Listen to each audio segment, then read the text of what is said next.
Hey, before we really do get the episode going, I want to take the opportunity to talk about something a little serious here. It involves a death of a family friend. If this is something that you're not comfortable with or it's a little too heavy for you, I will leave a timestamp right here so you know where to jump to get to the wonderful animated intro as done by Fasado. I need your guys' help with something. Recently, a family friend of ours, her name was Laura Miller, she recently passed away. She was someone that I knew for at least a good 20 years, I think, or more. Like we've known her for years. I've been good friends with some of her daughters and such, and it saddens me that she is no longer on the mortal coil.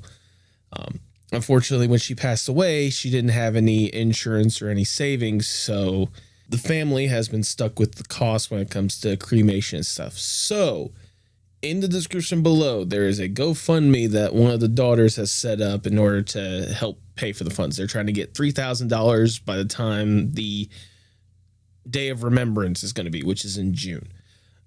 If you guys have the ability to donate, that would be incredible. If not, please spread the word. We're trying to raise this money so that we can give Laura the proper send-off that she so rightfully deserves. She was a fantastic person. She was a lovely person to be around, and she will dearly be missed. And I sincerely hope you guys can find it in your heart, whether it be financially or using your platforms to help get the word out there.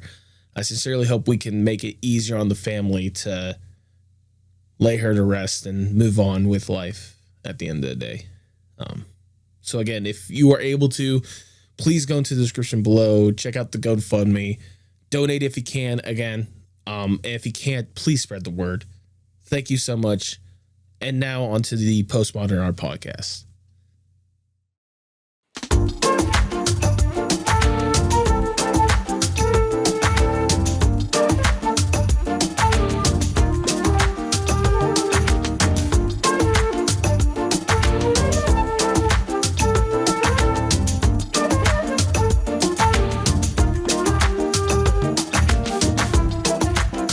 Hello, everyone, and welcome to the Postmodern Art Podcast, the podcast dedicated to giving artists who are wowing the world over the platform they deserve. I'm your host, Nathan Ragland, and here we are at the tail end of 2026's Amateur April, the time of year where I try to highlight artists of smaller followings that I think you guys need to be loving and supporting today. And with today's episode, I think I have quite possibly found the most amateur artist I could find within arguably a 5-mile radius of where I live. Today's guest is Nathan Ragland, an amateur voice actor as well as the host of the Postmodern Art Podcast, the podcast dedicated to giving artists who are wowing the world over the platform they deserve. No, that's not a glitch with your YouTube or audio streaming platform that you're listening to this. Sincerely, we are doing an episode to where I am the guest for today. Also, it'd be weird for me to interview myself, so I made sure to bring on a special guest host, the wonderful Tae Draws, as well as make sure that they weren't the only ones coming up with questions. I had set up a kudo board, sent it to the former guests of the podcast, and I had them be the ones to ask me the questions that you're going to be hearing today. I thought it was a nice little fun change of pace. I mean, we've done this before in episode 50, but that was literally over 200 episodes ago. Times have changed, more guests have come on, and more questions to be have fun with. So I hope you guys sincerely enjoy the fun that we have for today. If you enjoy our guests, particularly the guest hosts that we have for today, please make sure you support them with the links down in the description below. If you enjoy the podcast, make sure you like, share, subscribe, or follow whatever audio streaming platform you prefer. Leave 5 stars wherever you can. You know, I see that stuff. You know, it genuinely does make my day. If you want to go a little further with that support, may I recommend you check out the merch shop at fourthwall.com. We have some outstanding designs as done by some fantastic artists, including the brand new sticker sheet that I just dropped on the shop earlier this week. Have some of the fun emotes as designed by Aiden Arts, as well as the logo as done by the wonderful Roshan Galaxy. And nothing else, just having the fun little adorable Sona that I have of Mr. Moneybags, which is my favorite, which actually answers a question that we have for this episode by the wonderful TipsyJHearts, who actually sent it to me personally and not through the kudo board. And as I'm saying this, I realize I did not include this question in the actual episode itself. Let me make it up right here, right now. The two questions that she did ask is, which out of your many sonas is your favorite? Again, Mr. Moneybag. So thank you, Tipsy, because you're the one that designed it, as well as thank you for the question. And the second question, if your podcast would have been about anything else, what would the focus be instead? Well, that's an easy answer. Wrestling. I'm a huge wrestling fan. And if you want to understand why it would be about wrestling, keep watching because we talk about it a lot in the episode itself. But now, without further ado, please enjoy the Postmodern Art Podcast. Do you want to do like a funny beginning? Wait, we're not? like a hee hee ha ha. Okay. Check this out. Okay. So I'm really glad you could come in today because I feel like this is a very big opportunity. Well, I mean, thank you for the opportunity more than anything else. I mean, I can't think of what other way to really bring in the whole entire new opportunity that I have. I always love appearing on podcasts, so thank you. Of course. I mean, I know this doesn't happen for you super often. I mean, podcasts must be like new to you. I still feel very green about it more than anything else. Like I've been really trying to get my foot out there, trying to really get the opportunity. It's just, opportunities don't really arise that much, Of course. So how's the weather, Nathan? Oh my God, if I had to hear that question one more time. Oh my God. All right. For those that know, they know. Yeah, if you know, you know. All right. And if you don't know, what's wrong with you? Welcome to the Postmodern. Oh my God. Hello, everybody, and welcome to the Postmodern Art Podcast. I am your host for the evening, Tae Draws. Feel free to like, share, and subscribe wherever you can catch the podcast. You'd look great in the merch we have at the merch shop on fourthwall.com.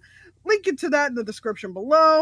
And follow us on Blue Sky, Instagram, TikTok, and most social media platforms for future updates and guest announcements, including today's guest.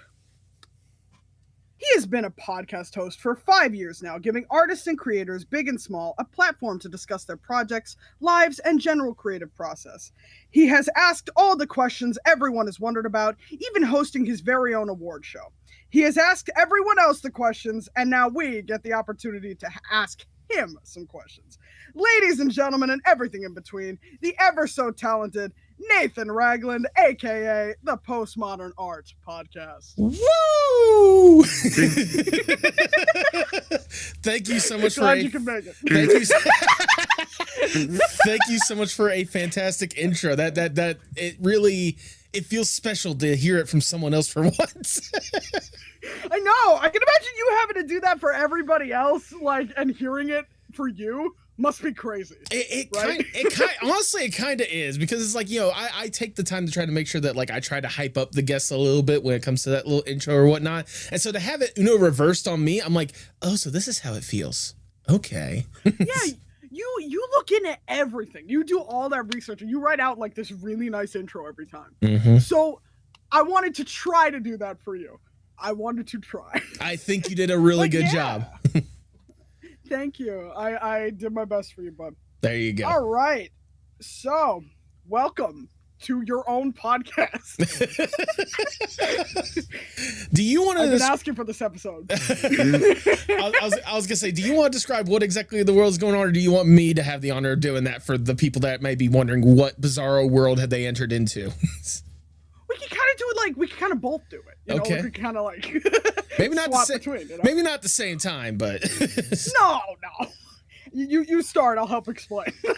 Well, I have gotten this request a good couple times from some good friends, including I think the one that is currently interviewing me, which is I know kind of weird, but in the 200 and I believe 55 episodes that I've hosted this podcast, I've asked a lot of questions to a lot of people.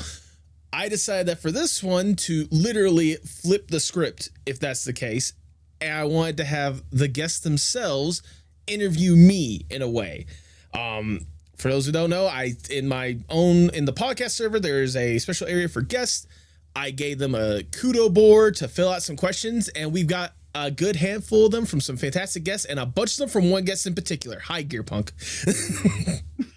I was gonna say, Gear Punk is a name I've seen a lot of on this list. Yeah, basically how this works is we're interviewing post, and we are going through all the questions from the previous guests. One said a lot, but yeah, we're gonna be doing this for real. Well, I'm certainly excited for it. Let's do your typical question. I feel like we're really gonna just put you in this bizarro world, and we're just gonna have you do this. So, okay, let's say you go to an abandoned island, but it's kind of like a resort thing, kind of like Tomodachi Life, okay. And you have all the necessities you need, but you're allowed to bring one piece of media or art with you, to kind of keep yourself mentally sane from not losing your mind. What would you choose to bring with you? Okay. Now, I know my usual limitations when it comes to this stuff, but you're the one hosting, so I'm going to ask, does it need to be a specific singular item, or could it be like the same of something, like such and such filmography, for example? I say filmography is fine. Okay, so like, for example, if I wanted to go with the musician and say his entire discography, I can go with that as well, correct? Yes.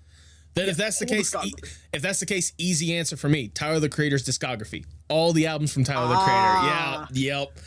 I mean, for those that know me, they know I'm probably one of the biggest Tyler, the Creator fans of like all time. I mean, for God's sakes, ever since at least episode 1, I've had this poster right over my shoulder, for God's sakes.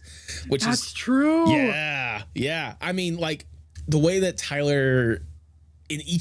every single album is so unique with how he changes up the style, adds a little something, makes it more grandiose the more he goes along, whether it be something completely wild and out there or something like very personal and perspective, like all sorts of different mentalities and moods for however long I wanted to stay on this island. So I feel like that's my comfort more than anything else. That's honestly a really good answer. Thank you. I like the fact that it's different things, it's like a different genre switch. I really like that. Yeah. I mean, I was gonna say, like, honestly, it's all still rap at the end of the day, or hip hop, with the exception of Igor. It's more of like a experimental pop kind of thing or whatnot. But even then, still, like, what he does in each individual album or whatnot makes it like a different experience. Like, if you were to take the vocals out of it from Tyler or whatnot, you wouldn't recognize that like it's the same style from like the same artist. Exactly. It's very like, I love the tone switch type, and it definitely works if you were on an island and you were like, I need a different vibe today, and then you switch to a different album. Exactly. It just makes sense. Exactly. You get it. They get it. Yeah. Wow. That was a good answer to a good question. Indeed. I've never heard that question before until today, so that's really cool. Correct me if I'm wrong. Didn't you answer that for your own episode 79 of the Postmodern Art Podcast, the podcast dedicated to giving artists who are wide. No. We're talking about you today. Okay, we're talking about me. Well, technically, the Postmodern Art Podcast does involve me more often than not. So technically, we're still in the same line of reasoning. Technically, you've had your episode. You're in all of them. That's true. That's very true. You are in every episode. But now this is your episode. Okay.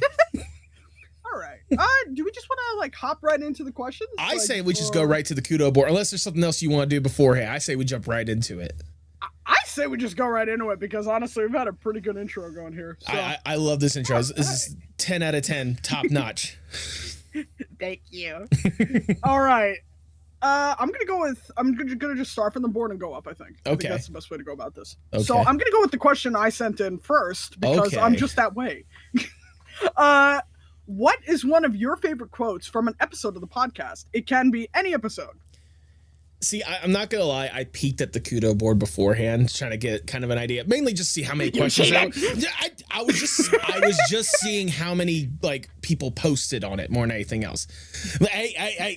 But I did see this question because obviously it's the last one, so it's like hard not to notice it or whatnot. And like, what's tough is I don't have just one. I've got like 3 that come to mind immediately when it comes to favorite quotes more than anything else. Go with the top 3. I'd love to hear the top 3. Okay. I'm going to go in order of when they appeared more than anything else. So the first one that comes to mind is from episode 25. It is from TipsyJHearts. Now, for those that have been paying attention to the podcast for a while, you'll know that Tipsy is the co-showrunner of this podcast, helps me out with a lot of stuff. In fact, is also helping out with like the upcoming Posty Awards. casual plug more than anything else, as well as last year's one. But whenever I interviewed her, it was like my first time getting the chance to be in a one-on-one like call with her more than anything else. She had previously helped me out with a thumbnail for a previous guest, Hannah Daigle. And I decided that like after seeing some of her art and such, I wanted to get her on the podcast because she was actually the first guest for Amateur April. When I first started Amateur April, she was number one. She was number one. Shit. Yeah.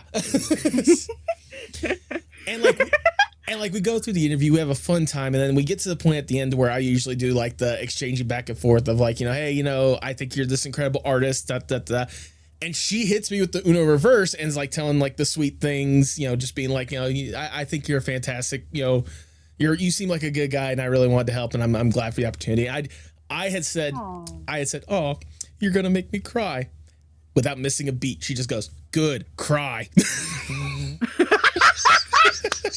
That is a good one. Exactly. That's a good one.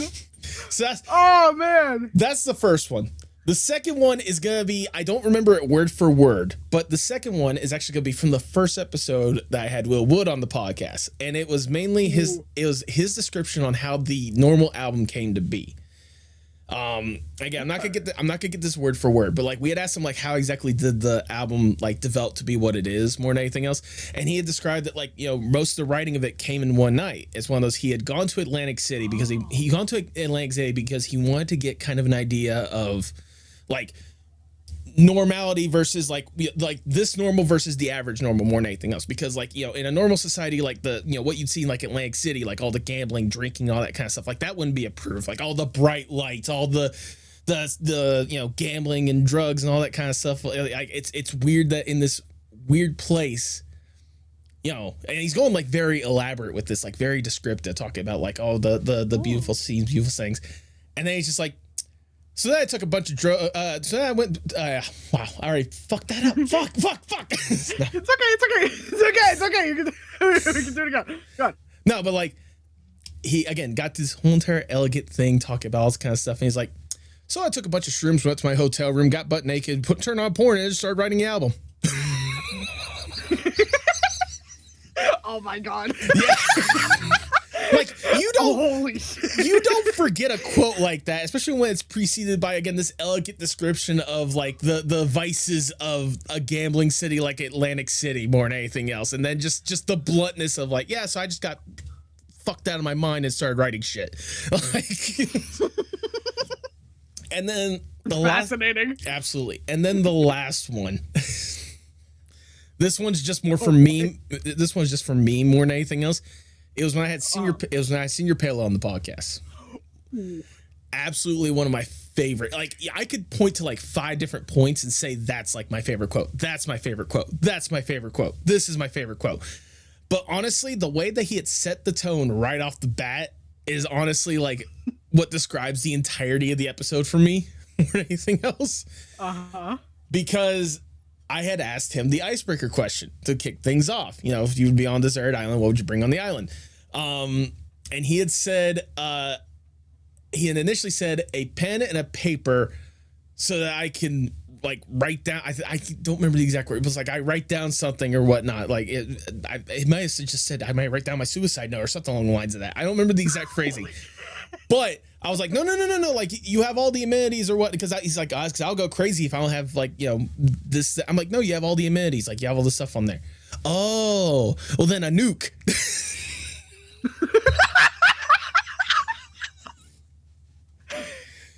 I'm really glad I asked that question because I feel like that had some of the most interesting answers. Right?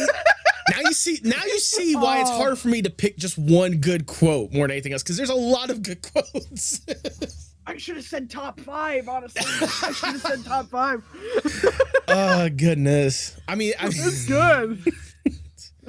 Man. I mean, there's so many just incredible opportunities. Like, again, those are just like my top 3, but I could literally spend an entire hour just talking about all the different quotes and all the best, funniest moments that I've had throughout this podcast more than anything else. That's how memorable it has been for me. With how many people you've interviewed, I can imagine there is a lot of quotes. There's gotta be. There totally is. I mean, for God's sakes, look at all the previews that I do alone, all the teasers that I have for every single week. That's just a singular quote more often than not. I mean, yeah, like that alone, it's it's insane just how many different people with how many different crazy things you'll hear.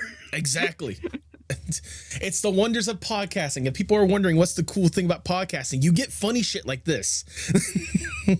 Very off the cuff type stuff, or it's just like you don't expect it to happen, but it happens, and it's hilarious. Exactly. Time. Exactly. Every time.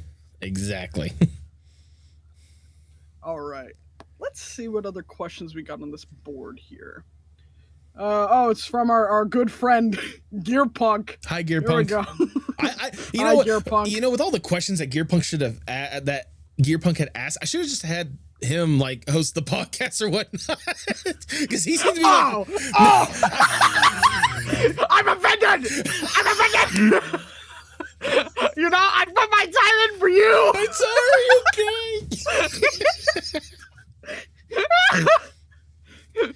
No, bring him in at the end. Okay, so all right. Well, what did Gearpunk ask? Okay. It says, "Oh no, you've been selected to be on Survivor against your will, and it's on a deserted island where you have nowhere to escape to. Are you kicking ass or are you getting your ass kicked?" Well, that's the thing. If it's Survivor, I spend most of my time online. I'm getting my ass kicked. You're leaving the island. No, okay. In all seriousness, if I was to be on Survivor or whatnot, I feel like I have a chance to at least make it midway through the season. I don't think I'm going to be a winner because, like, tell you to be blunt, you've seen me in person. I'm not exactly someone that can easily be knocked down. All right. Like, I feel like no, that would be very difficult. I feel like my pure raw strength alone that I have. He's a big boy. But I feel like that alone will make me like a good asset when it comes to like people on the island. Like, hey, we need some stuff taken care of. Like, okay, I'm here to help with that. And certainly some of those challenges are going to be very physical or whatnot. The thing is, like, knowing how Survivor is, I'm probably going to be way too friendly or way too exhausted really quickly to make it to the end. So I'm probably getting my ass kicked. It's a damn shame because I feel like you could do a lot in the terms of like helping. No, absolutely. Help a lot. I know I can help, but this is Survivor, all right? On Survivor, it's not about helping your friends to the end. It's about being the last survivor, all right? There's the answer to your question, Gearpunk. To one of the many that you have. From Gearpunk again. Hello, that's what it says. It just says theme song.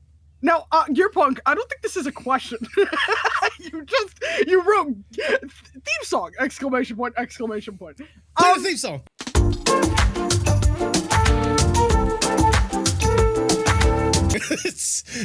Okay, I guess I could maybe like try to make it into a question. Go ahead, please. I was gonna say like, if you could choose any song to be the theme of the podcast that isn't the one that you already have, right? Mm-hmm. What would you choose as a song? So the funny thing about that, and Tay, you kind of know about this. It's just I've forgotten to do stuff with it. Technically, there is another theme for the podcast that is just lurking, waiting to be unleashed onto the world. Oh, right. Yeah, that was a while ago. That was a while ago. So I'll go ahead and spill it here on the podcast. So a while back, former guest of the podcast, Tae Draws, he approached me talking about like, hey, you know, really enjoyed my time on the podcast. If you want, I'd love to make a theme song for you. I'm like, awesome. That'd be incredible.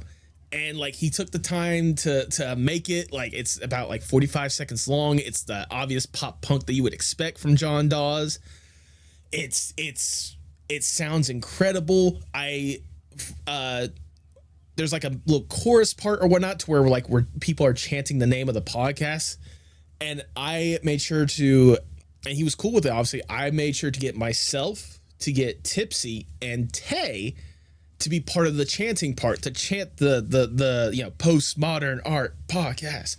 Postmodern art podcast.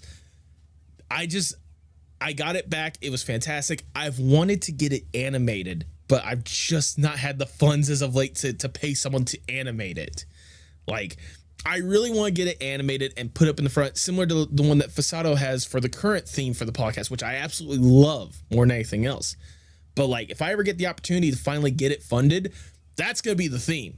Like there's no hesitation, no doubt. I mean, the fact that one of the guests and someone that I consider a good friend at this point went out of their way to make a theme song for this podcast, why would I not put it on why would I not put it in the episode, in every single episode, you know? Exactly. And the theme from, because I've listened to it, I haven't, because I listen to it on my walk sometimes. It's a really good theme, and honestly, great answer, because originally I was just gonna be like, oh, just pick whatever. But honestly, I feel like the story on the fact that this theme exists is like already more interesting than saying like, oh, I would pick like this song for this artist. Like, no, we have, like, there is a theme. There is an actual other theme. See, I'm going to pick this song from this artist. I'm going to pick the Postmodern Art Podcast theme from John Dawes. That's what I picked for my podcast. That's what I picked for my podcast. It's almost like it was written for it. Yeah, I know, right? You know, I'm gonna give a little behind the scenes or whatnot. I actually asked another former guest to try to animate it, but they were like super busy at the time, and I was charging way too low for their services or whatnot. Does the name Chucklebone ring a bell to you? Oh, Chucklebone. Yep. I had initially asked. I had asked him to do the animate it, but he's like, nah, I'm backed up with stuff, and honestly, like, no offense, but the rate you're asking is way too low from what I normally do. And I'm like, you know what? Valid, understandable. Keep doing what you're doing. Keep doing the awesome stuff. This was before I actually interviewed him. That's valid. So, yeah, valid. Honestly, I mean, it's a really cool idea, but I think in the future there'll definitely be. I guess we kind of put it like this. Do you think we will ever see that intro? I am very confident that we will at some point in the future. If I can get the funds that I need to, and if I can get the person that I'm have in mind to do it, then I think it's something that we could see. I'm putting this on myself. If I fail, it's on me. Hopefully sometime within the next year, we will see that theme at the beginning of the Postmodern Art Podcast.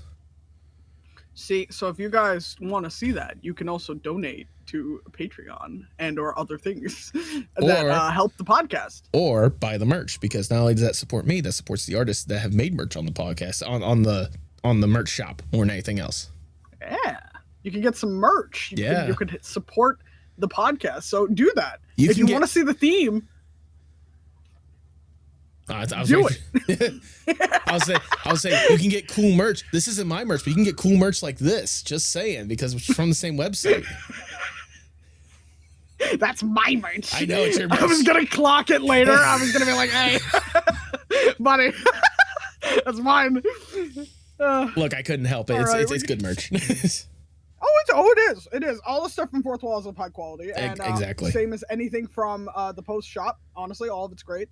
I've gotten stuff from it before, and it's all very high quality, very good stuff. So if you want to support the podcast, definitely go there. And you might see the theme sooner, because more funds means he can do more with that to make more stuff for the podcast. Exactly. So please, do that. This is how economics should work. Exactly. What the? Okay. Look at the next one. It's from Gear Punk again. Ooh. What Pokemon are you taking to the World Champions? TCG or in-game champs, dealer's choice? I think this just means any Pokemon, or like what Pokemon would you take to like a championship, I believe. 6 Blazikens. Next question. No, I'm joking. What? I mean, it's not a bad choice. Well, Blaziken, I'll tell you right now, Blaziken's going to be at least the first Pokemon I toss out there. That's going to be like the main one, all right? Because like... Good choice. Because you're talking to a kid that grew up on Pokemon Sapphire, and that was like the one Pokemon that got him the farthest without actually beating the champions. And that's my one biggest... If I used to ever have a regret, that's my one biggest regret, that I never finished Sapphire.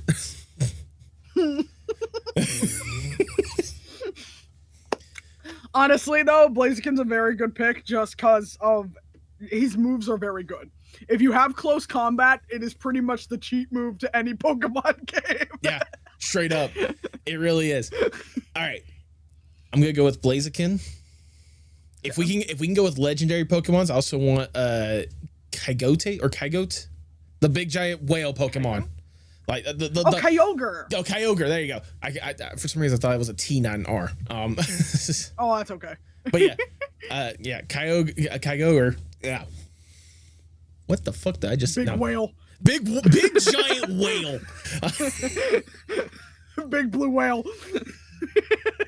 Well, that way I both have like the different variety when it comes to fire and water, but also it's a legendary Pokemon. Like why not go for that? Yeah, I said dealer's choice, so it's fine that he chooses that. I don't care. So Mewtwo. No, I'm joking. Okay, no, you're limited. One legendary only. Okay. Well, I've used my one That's legendary. It. Yes. Otherwise, it's cheating. All right, so again, Blaziken, Kyogre. Let's see, who do I want to go with? Because there's plenty of good options. I mean, this is. Keep in mind, you're talking to someone who. What? There's over 1,000 Pokemon. Oh yeah, there's over 1,000. You're talking to someone that hasn't really paid as much attention to Pokemon since the 3rd generation. So I mean, because obviously there's still a lot of good Pokemon like for then and such. And of course, I'm aware of some of the ones that they do have nowadays. I mean, this is a very difficult question. Oh yeah. Gear, you've got me on this one. I'll suggest. Can I suggest? Go on. Ditto. Oh yeah. No, you know what? Yeah, you're right, because that obviously then it could become whatever the Pokemon I'm going up against. So like if nothing else, it just weakens the attack. It makes it easier. Let's see. So we got those 3. You know what? I am gonna go with. I'm gonna go. I think I'm getting the right one. I'm gonna go with Umbreon, the Dark Eevee. Ooh, okay, that's a good one. That's a really good one. As well as Absol, because I just fucking love Absol. Ooh, okay, yeah, those are good picks. Those and are then, really good picks. And I'm gonna keep it obviously with the standard 6 more than anything else. So we got those 5. And then for my 6th one, what do I want to go with? See, I was gonna cheat again, and I was gonna go with like Jirachi or whatnot, but that's a legendary. It's a legendary. You're a legendary cap. You already got one. We've met the limit. You've met the limit. Everyone gets one. Everybody gets one. So we got okay. Let's go over again. We got Blaziken, Kyogre, Yep. Ditto, Umbreon, Absol, and. Let's go with, you know what? Just for the meme, Snorlax. Why not? You know what? Actually, he's really strong. Exactly. So that's actually not the worst choice. It's not the worst choice. He's actually really good. Yeah. It's all right. It's interesting. That's variety. honestly a solid team. I probably should include like an electric type, but fuck it, we ball. Or a grass type. Or a grass type.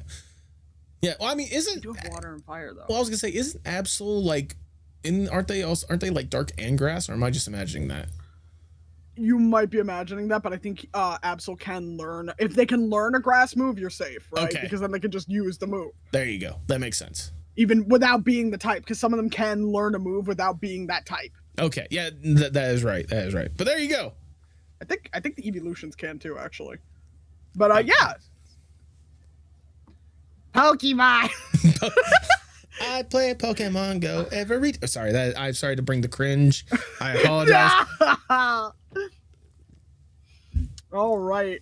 Are we just going through the whole Gearpunk like collection? We might as well get through as much of the gear, because Gearpunk, like, honestly, like, they've asked a bunch of questions, but like from what I can see glancing through it or whatnot, there's a lot of good questions. I'm not gonna lie. Yeah, there are a lot of good questions in here from Gearpunk. So let's continue on.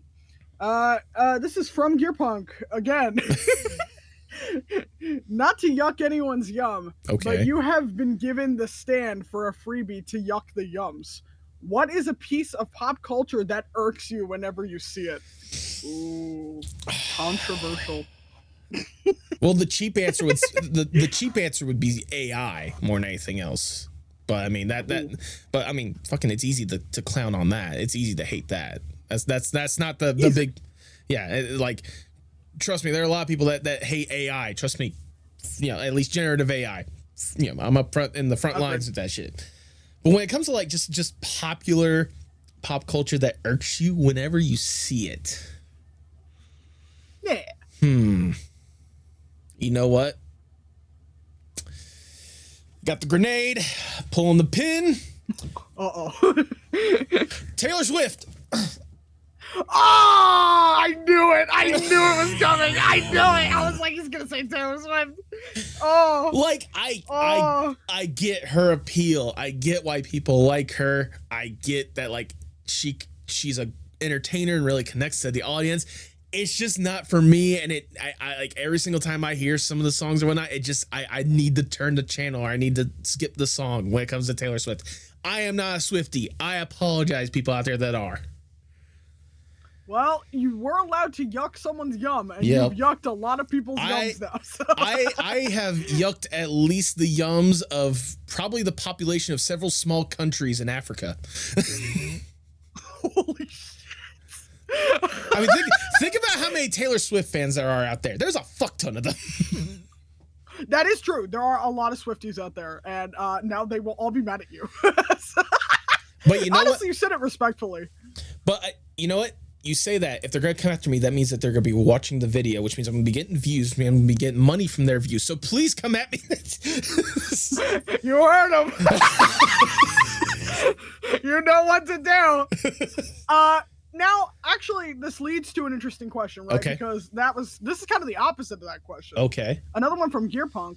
What is something you are obsessed with that brings you joy? Oh, that's easy. The thing is, there's two things that I can easily say right here. Okay. All right. And looking at my wall, or looking at my room, you can probably guess at least one of them. Two, if you're looking very carefully. One of them is right here, The Amazing Digital Circus. Aww. And the other one is wrestling stuff. Yeah. I cannot tell That's you. two things he enjoys. Exactly.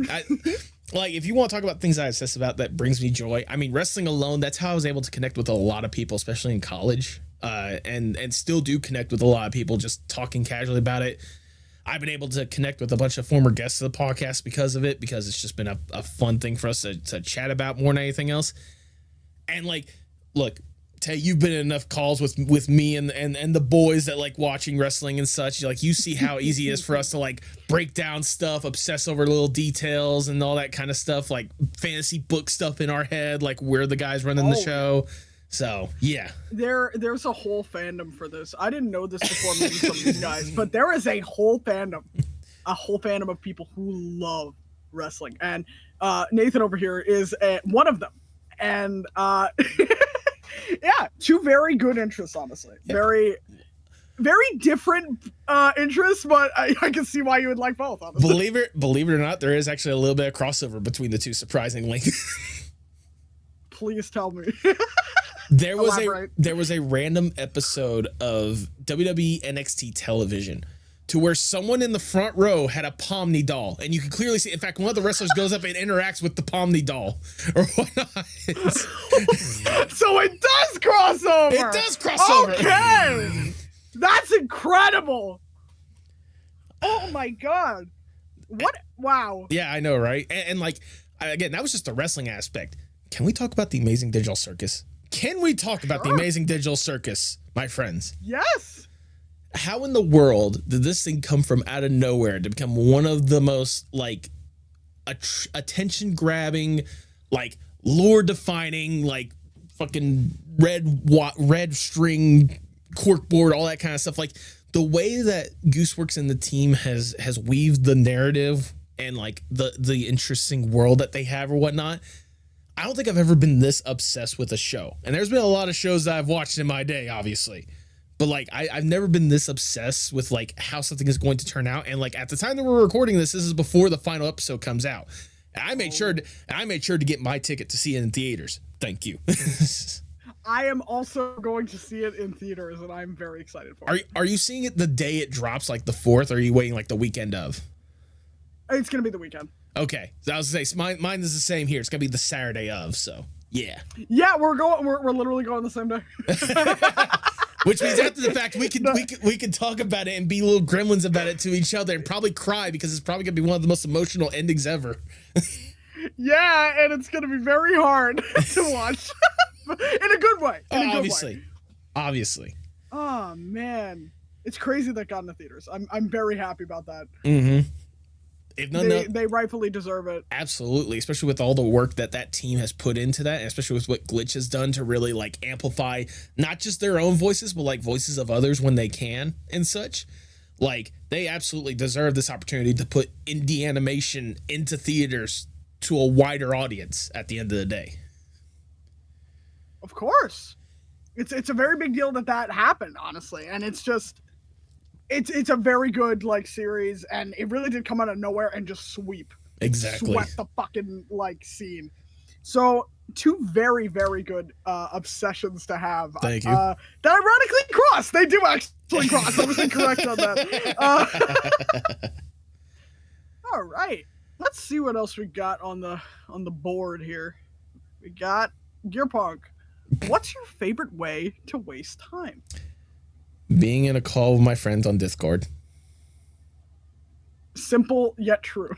I mean, look, I have become, especially ever since the podcast has become a thing, I have been way too chronically online. And sometimes when you find that group of friends that you just want to hang out with, like, and obviously you're in like 500 different locations in like 20 different countries or whatnot, the best way to do it is to be on, your computer, just sitting in the call while, I'm playing a game mindlessly or whatnot, or just, getting stuff set up for the podcast or something like that.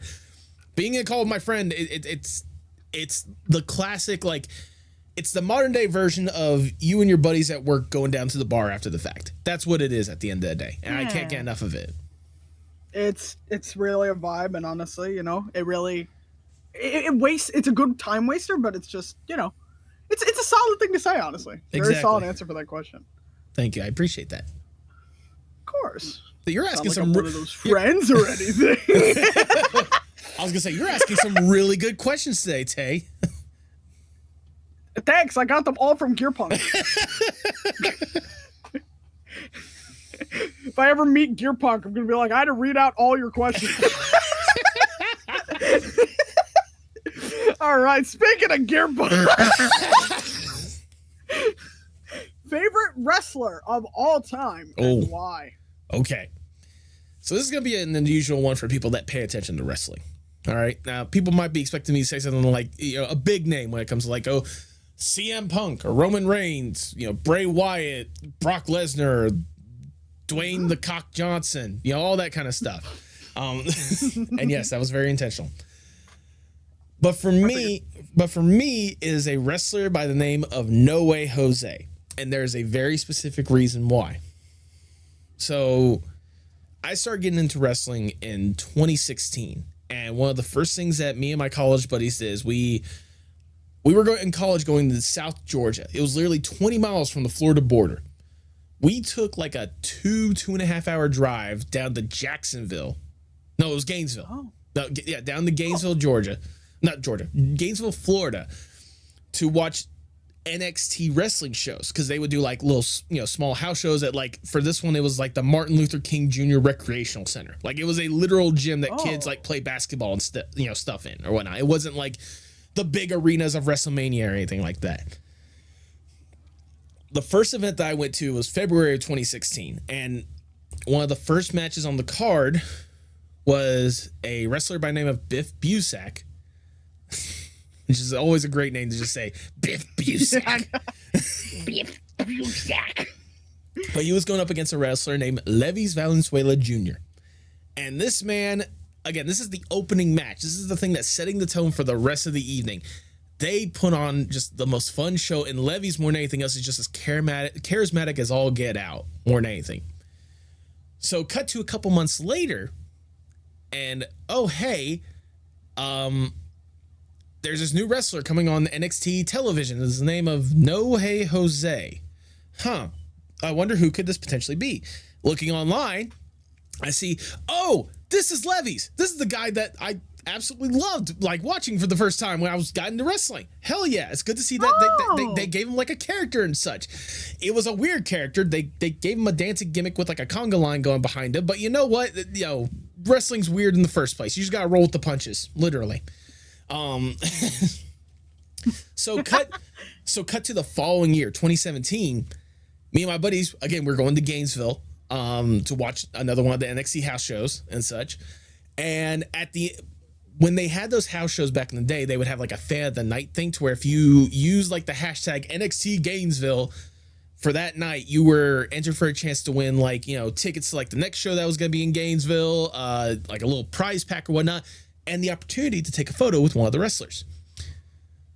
My buddy, guy named of Jay, who actually would go on to be on this podcast as a wrestler himself by name of Jack Miles. I'm calling you out, Jack.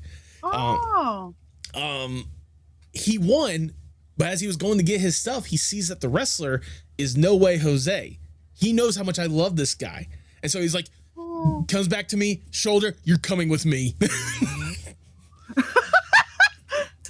And like we went over to the guy and like I'm trying to talk to him, but obviously it's in the middle of like the main event. It's very loud. And as soon as the kids see No Way Jose, they're all clamoring for him because it's like this is the fun, like, dancing guy that they all love. Like this is a gimmick for the kids at the end of the day.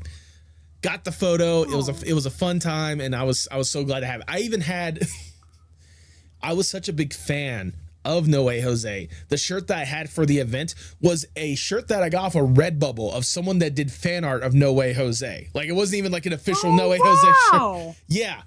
But that's not the end of the story, Tay. Oh, really? Yes. So get through the main event, had a fun time. We go out to eat. I think we went to like McDonald's like we usually do. And then it's me, Jack, the guy that one fan of the night, and our buddy who was the driver for the evening. Stopped at a gas station. He filled up. He goes inside to get the receipt. He comes back out. And he looks at me and he's like, I want you to look through that window and tell me what you see right there. And I look and I'm like, yeah, there's a Subway right there. We could have eaten there instead of McDonald's. Like, what's up? He's like, no. Look a little bit to the right. Now, if you've ever seen No Way Jose, this man has the poofiest hair possible. Like it is just poof. More than anything. So you would imagine my surprise when I see a walking Q-tip more than anything else. but I instantly recognize it as No Way Jose. And I'm like, oh. And of course my immediate instinct is to go rush in and say something. But I also am thinking the guy's tired. He's exhausted. Just got through, a day of work or whatnot. So I just turned to my buddy. I'm like, do you mind if I just go in there and just say thank you for the evening more than anything else? And my buddy, Jack, he's also like, hey, can I go in there too? And the French driver was like, yeah, absolutely. Go. Come on. You just go take care of it. I walk in. First thing that I notice is that he's not obvious. Like, obviously, wrestlers don't go in their attire, like, everywhere that they go or whatnot. But it's very jarring to see a guy who usually wears like flowing white, like gear that you would see like a normal, like conga traditional, like Latin dancer, like the flowing white gear or whatnot. It's weird to see that. And then you walk in on a guy wearing khakis and a polo shirt. He's off work. Yeah, he's off the clock. He's off the clock. Yeah. But like I go in and he recognizes my shirt immediately. He's like, hey, like just recognizing the shirt immediately. And I had said, hey, you're part of the reason why I got into wrestling. Like it's incredible to see how far you grow, and I can't wait to see like how much more you get to do in this business. Like sincerely, thank you for what you do. He's like, thanks, man, I appreciate it. And Jack, he's like, I remember when you were Levis Valenzuela Jr. And the guy's like, oh, right, my shoot name. And for those who don't know, in the wrestling business, shoot means real. AKA, that's his real name, Levis Valenzuela Jr. Oh, yeah. Okay, that's interesting. Yeah. When it comes to the wrestling business, there's two different terms when it comes to like whether something is real or fake. Mainly, like when you're referencing that, it's either a shoot or a work. If it's a shoot, then like it's like you're shooting from the hip. Like this is like the real deal more than anything else. Oh. And obviously, work like you're working it up. You're working something out. Like that's yeah, exactly. Little lingo more than anything else. But yeah. Ever since then, he's always been my favorite wrestler, even though he's only wrestled like a handful of times after the fact because WWE called him up and then did nothing with him and then released him. And then he was in TNA for like a hot second and then not. And now he's been kind of quiet on social media, which kind of sucks. But like it is what it is. Like he's living his life. I think he has a kid now, so good for him. So yeah. Oh. Yeah. Well, that's such a good story. Honestly. It is. Wow. It's one of my favorite. You better show the picture. Oh no, trust me. Like when I'm editing this photo when I'm editing this video, because obviously I'm editing this video, obviously whenever I say that, like we take the photo, I'm putting the photo like right when I say it more than anything else. So people can see that bad boy. I want to see the photo. Oh no, absolutely. I'll be sure to. I'll have to go find it or whatnot. But I'll be sure to find it and send it to you after we get done with this interview. Yes, please, because that story's amazing. It's wonderful. So cool. What a cool story and what a cool wrestler. Honestly. Exactly. And if Levy's is somehow hearing this like unprovoked somehow, or if someone leads it to him, I'm still a huge fan of yours. I sincerely hope you're having a fantastic life with whatever you're doing at this point. And if you ever want to talk about your experience and stuff like that, you have a spot on this at the podcast. Just get in contact with me. Trust me. Open invitation, friend. Exactly. All right. Oh my God. Sorry. Let me guess. Another Gear Punk question. Oh yeah. All right. Here is the question. We got 2 more from Gear Punk, I believe. Okay. Unless there's more up there. But it's from Gear Punk. Okay. What's your ideal setup? Do you have equipment goals for your podcast that you think would make your setup exactly as you want? Or do you ditch quality of equipment for a good time? Well, so let me put it like this. While quality is not top priority, I do have at least like a level when it comes to quality and stuff more than anything else. I want to at least make sure I have a microphone where people can understand the words that I am saying. That is my level of quality. Because you know the level of quality that you can get when you get, like, for example, like the standard Xbox microphone more than anything else. I'm never going to do a podcast which is, you know? April Fool's special words just oh, that. I would be hurting my own ears doing that. Are you kidding me? No, I mean, like, when it comes to like equipment goals, I mean, obviously, like the ultimate goal would be like to have my own like separate recording space that isn't my bedroom or whatnot. Like that would be like ideal, like a standard setup, standard chair, proper sound, you know, proofing or whatnot, all that kind of stuff. But that's like the ultimate like dream at the end of the day. Like when it comes to like the ideal setup, honestly, what I have now, and even what I had before what I have now, that was perfect for me. Just a standard USB microphone, camera that doesn't glitch out on me 20 million different times or whatnot, recording, you know, standard laptop that records and stuff. Past that, I'm more for good times and good quality. All right. That's a really good answer. Thank you. I appreciate that. Yeah. Honestly, it would be cool to have your own little booth, definitely. But honestly, sometimes it's the comfort of like there is a comfort in recording in your own like little room. Yeah, there is a comfort in that. It's the casual feel of the podcast that I try to strive for with every single episode, because I don't want. I think I told you this whenever I was doing your episode or whatnot. Like I don't go into these episodes being like it's a 2020 investigative thing, being like, you know, hey, where were you on the night of December 6th, 1999 or something like that, you know? Like this is meant to be a nice, calm, cool, casual vibe more than anything else. And this is the vibe. This is the vibe. Hey, he's not gonna like interrogate you with the friggin' lamp and all this shit. Very good answer. If my ring light wasn't right there and on its own little, like, that's another thing. I have a ring light that I have to illuminate me or whatnot. That's another key thing that I do. You can kind of see it in my glasses right there. Yeah, I never noticed till you said that. Mm-hmm. Huh. Now you go look back at every single setup goes a long way. And now you gotta go back to like every single episode. A lot of these guys, a lot of people listening, are probably gonna go back to every episode and be like, God, now I see it, and now it's bothering me because I see it. It's gonna be like the meme for the fucking boss. Look into my eyes. Every birthday, I'll be there. Every Christmas. Like it's just the ring light in your fucking eye. Like I said, look into my eyes. Look into my eyes and see the truth. Holy shit. Oh, no. All right. I think this is the last one from Gear Punk, unless there's more up there, but thank you, Gear Punk, for all the amazing questions, by the way. Sincerely, thank you. Yeah, these questions have been honestly really fun, and just a little thank you to you. All right. The final question from Gear Punk is, a memory that shaped who you are today. It's an interesting one. Like, because this is... The thing is, I really don't know what the answer for this one, because like my life has just been an amalgamation of memories that lead me up to the person that I am today more than anything else. Like, I can't really pinpoint just one memory and just be like, if it wasn't for this, I wouldn't be this, because it's like there were other things that led me to that point. I mean, I could go with like the early, or at least like, you know, if I wasn't, I'll tell you a good couple memories that shaped me who I am today or whatnot is being grounded all the time because I was an idiot in high school more than anything else, not doing my homework and then lying about not doing my homework.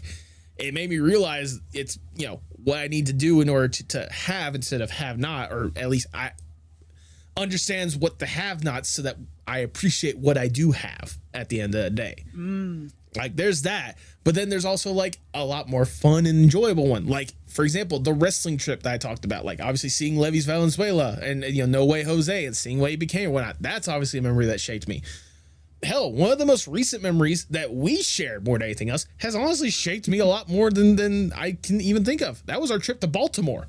That was a fun, fantastic time that I could not get enough of, and it made me truly appreciate and love my friends like I never had before at the end of that day. Like most of the other trips that I had taken with some of them, like it gave me that feeling, but especially this one with people that I had never had the opportunity to see in person beforehand and did not imagine having so, it made it truly special and something that I never will take for granted. Oh, yeah, those are genuinely really good answers. Life's full of ups and downs that kind of like, you know, shape a person. exactly. Definitely. So it's not a very easy answer, really. No, it's not. It's not. But like, at least I can look back and recognize that, like, if it wasn't for stuff like this, I would not be where I am. I mean, hell, if we want to be blunt, if it wasn't for COVID, this podcast might not exist in the form that it does more than anything else. Like, that's a memory. That's more than crazy. anything else. Yeah. That's actually crazy. See, Yeah. if you had said that, I would have been like, whoa, wait a minute. Well, because keep in mind, when COVID was, because again, this podcast started in 2020, in the dead heat, September 2020. That was in the dead heat of when everything was going on with COVID. God. But the thing is, like, I had not, like, while the rest of the world had stopped, I technically did not stop, because the work that the job that I currently have and the job that I had then or whatnot, we were dealing with a lot of like tractor equipment and such, and that was considered an essential service. So technically I didn't stop, but the rest of the world did. So there really wasn't a whole lot to do. And also at that time, like, I had just gotten out of college after basically, like, not literally, but basically flunking out of it, because like for the previous like 3 semesters, I was just so depressed as all get out and like finding it hard to motivate myself to actually like do the work that I need to at the end of the day. It was that, and like I had gone to college to go into the entertainment business in one form or fashion, mainly filmmaking. I thought I was going to be a filmmaker at this point, but like, especially with like, again, nothing really going on, me being online more so than ever, and especially seeing how artists were treated online in 2020, keep this in mind. I wanted to give people like the opportunity to talk about themselves and then feel good about themselves at the end of the day. So if it wasn't for COVID, basically, this podcast might not exist, or at least not exist in the form it does today. See, this is one thing I absolutely love about you, that even in an episode that's supposed to be about you, you still made it about the others. Oh, well, yeah. You are so giving. It's genuinely, it's heartwarming to see how much you genuinely care about people. Well, here's the thing. Literally, if it wasn't for everyone else, what the fuck is this podcast? Just a random white guy with glasses with a microphone talking about art and shit? Like, who wants to listen to that? Yeah. You gotta remember, it's, if it wasn't for you leading the way of the podcast itself, it wouldn't be a thing. Even with those guests, you know, you make the structure. No, absolutely. They fill the inside of the house, but you built the outside of the house. You know what I mean? Without the outside, you ain't got an inside. I don't deny that. I do not deny that. Obviously, like I you know, there has to be something to for people to base themselves off of when it comes to this kind of stuff. But again, literally, if it wasn't for the people that took the time out of their day, especially in probably one of the most horrible times in history that people have been able to experience, at least in modern history or whatnot, this podcast, again, probably would not exist. COVID-19 ruined a lot of people's lives. Yes. Yes, it did. But he did good things for people during that time, and honestly, that's just a very interesting fact even I was unaware of. So honestly, that's your answer. There you go. That is the answer. Okay, we got more questions here. Let's see. How many more from Gear Punk? Let me check. Actually, no more. Oh wait, no, one more. One more at the top. One more at the top. Okay, let's save that one for later. You know. I agree. We'll save. I'm gonna personally try to save it for the end. There you go. There we go. But okay, let's go to some other people's questions now. This is from Ash's Art. Oh, is hi, there Ash. any big future? Oh yeah, that is it is Ash. Let's see. Sorry, I lost my placement for a second. Is there any big No, it's not your fault. Is there any big future plans or things you want to do or expand for the Postmodern Art podcast? I mean, again, I said like the dream goal would be like my own personal like recording space to do all that kind of stuff. I mean, that is the ultimate, like, if we were to go dream scenario when it comes to how we want to expand the Postmodern Art podcast, that would be it. I mean, more than anything else, just more opportunities to talk to incredible people. That's the only big plan I have right in the short term. Like, any chance I can to reach out to the artists that I love and give them an opportunity to talk about themselves. Like, that's the only thing that I really have planned at this point. Like, I can't think of anything like huge just yet, but that's also because like I'm also trying to think somewhat realistically with this podcast, you know? Like, I don't want to like set the expectations of like, oh yeah, no, I'm absolutely like, you guys wait, next week I'm getting Markiplier on the podcast when he has no idea who in the world I am in the first place, you know? If you do, I need you to share the contact. Oh no, no, homie, no, Tay, if I get Markiplier on the podcast, you're coming on that episode with me. Oh my God, you psychopath! Yes. That's awesome. Prepare for more co-hosting duties. Okay. But I can do that. But back when it comes to the question, like, again, I would love to have those like big lofty goals of thinking like, oh yeah, I'm gonna be able to interview like the you know, such and such. Honestly, I want, like, the only major plans I have is just more opportunities to talk to people, more chances to do like in-person interviews more than anything else. Because we recently had one with Rip Stud, good friend of the podcast, more than anything else. And it like, that was a good fun time, but I want like an opportunity to get out there with like maybe more of a crowd this time with different artists that maybe I'm not very familiar with or whatnot. Like, I want just more opportunities when it comes to the podcast. So unfortunately, Ash, I don't really have a definitive answer of like any big future plans. Just keep doing what I'm doing and hoping that I can grow more. There's loose plans. There's Exactly. definitely like some loose plans, some ideas. You never know. Sometimes when it comes to something like this, things just pop up sometimes. Exactly. Trust me, some of the guests that I've been able to get on the podcast, like, literally just like spur of the moment, just kind of one of those, hey, you want to get in contact with XYZ or what? That's how I got the Odd Ones Out on the podcast more than anything else. That was literally a spur of the moment one. Yeah. It was one of those, I can't remember if it was Tipsy or another good friend of the podcast, former guest who works for him, Areg Savchenko. One of them had contacted me being like, hey, you want to interview the Odd Ones Out? I'm like, yes. No, I don't actually. What the fuck? Nah, I'm fine. Nah. No, it's just, that is the current, for the looks of it, that is the current plan. That is the current trajectory of the Postmodern Art podcast. Yeah, the things I imagine when it comes to this, when it comes to planning the podcast or little side things for the podcast, that things slowly pop up. Ideas will like slowly make their way. Exactly. They get it. Yeah. All right. The next one is from Sean Poole. Okay. It's, if you had 16 pineapples and one was poisoned, but you didn't know which one, how would you figure out which one it is? Okay, I'm going to give a little bit of context for this. Again, I had already looked at the Kudo board a little bit beforehand just to see who had submitted stuff or whatnot. And I want to note that Sean had submitted this on April 20th. So take that context as you will. I don't know. I'm not making any assumptions or anything. I'm just putting out the facts. That being said, if I had 16 pineapples, one was poisoned, but I didn't know which one, how would I figure out which one it is? fuck it, we ball. Just eat all of them and hope one of them kills me. I would personally take one of those radiation machines and fucking hover it over each one until it starts clicking. Well, does poison equal radiation? That's the question. What if you chopped it up? I mean, you could chop it up, but like, depending on how the poison is like distributed or whatnot, it could look like the very same color more than anything else. See, the thing is, I don't know what the exact poison is, because I'm sure if I was to research the poison used in the pineapples, there would be a way to figure it out. But I just have 16 pineapples, which is already more pineapples than I've probably seen in my life, like in one go. Like, obviously, like, you know, most of us have enjoyed pineapple, but like, no one buys 16 pineapples in one go. What kind of SAT question is this? All right. Here's the trick. It's like they get you 16 pineapples, but you have an allergy to pineapples, so you're gonna die anyway. Yeah, see, it works out for me at the end.